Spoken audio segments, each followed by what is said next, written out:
మీరు ఈ మధ్యకాలంలో మీరు చర్చలు నడిపిస్తూ ఉన్నారని చేస్తూ ఉన్నారు కాబట్టి ఈ చర్చలన్నిటి వెనకాల మీ వెనుక ఎవరైనా ఉన్నారా, మీకు అండగా ఎవరైనా ఉన్నారా? ఇంత గట్టిగా మాట్లాడడానికి నేను మరొకసారి అడుగుతా ఉన్నాను. ఎందుకని మిమ్మల్ని మీరు త్యాగం చేసుకొని ఎవరినో ఎడ్యుకేట్ చేయడానికి కార్యక్రమాలు ఎందుకు చేస్తాను?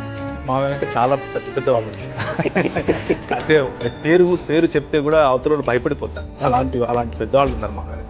ఆయన పేరు యేసు. 2000 సంవత్సరాల క్రితం ఆయన ఇలాంటి అంటే నిజమైన స్వాతంత్రం కోసం తనను తాను బలిగా తాను ఒక నిజమైన లెజెండ్గా ఆయన చూపించాడు. ఆయన చూపించిన మార్గంలో నడుస్తున్నాం.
ఛత్తీస్గఢ్లో 1000 మందిని వేస్తామంటే భయపడేదా ఈ రాజ్యం?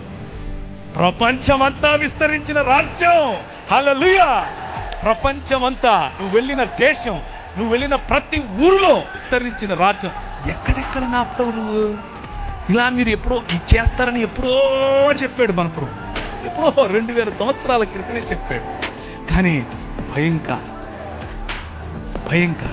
మరణాన్ని కౌగిలించుకునే సమాజం క్రైస్తవ సమాజం.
మనిషిని హిందువుగా చూడదు, ముస్లింగా చూడదు, క్రైస్తవుడిగా చూడదు, బౌద్ధుడిగా చూడదు.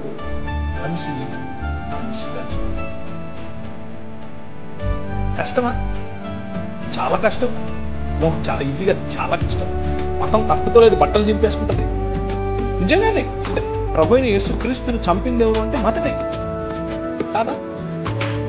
ఆమె పిలాతు చేతులు కడిగేసుకుని నాకెందుకు రా బాబు, చంపండి అను. మతం నిజమైన మనిషిని చూస్తే పట్టడం కష్టం. ప్రధాన యాజకుడు ఉన్నాడు, యూదుల రాజు, ఏమో నువ్వు అన్నావు, అవును నువ్వు అన్నట్టే. మనుష్య కుమారుడు ఆకాశ మేఘారూఢుడై దిగొచ్చుట మీరు చూస్తారు అనంటే ఇంతకంటే ఎక్కువ సాక్ష్యం కావాలని బట్టలు చెప్తున్నాడు. మతము తట్టుకోలేదు మనిషి. Try to live a real human life.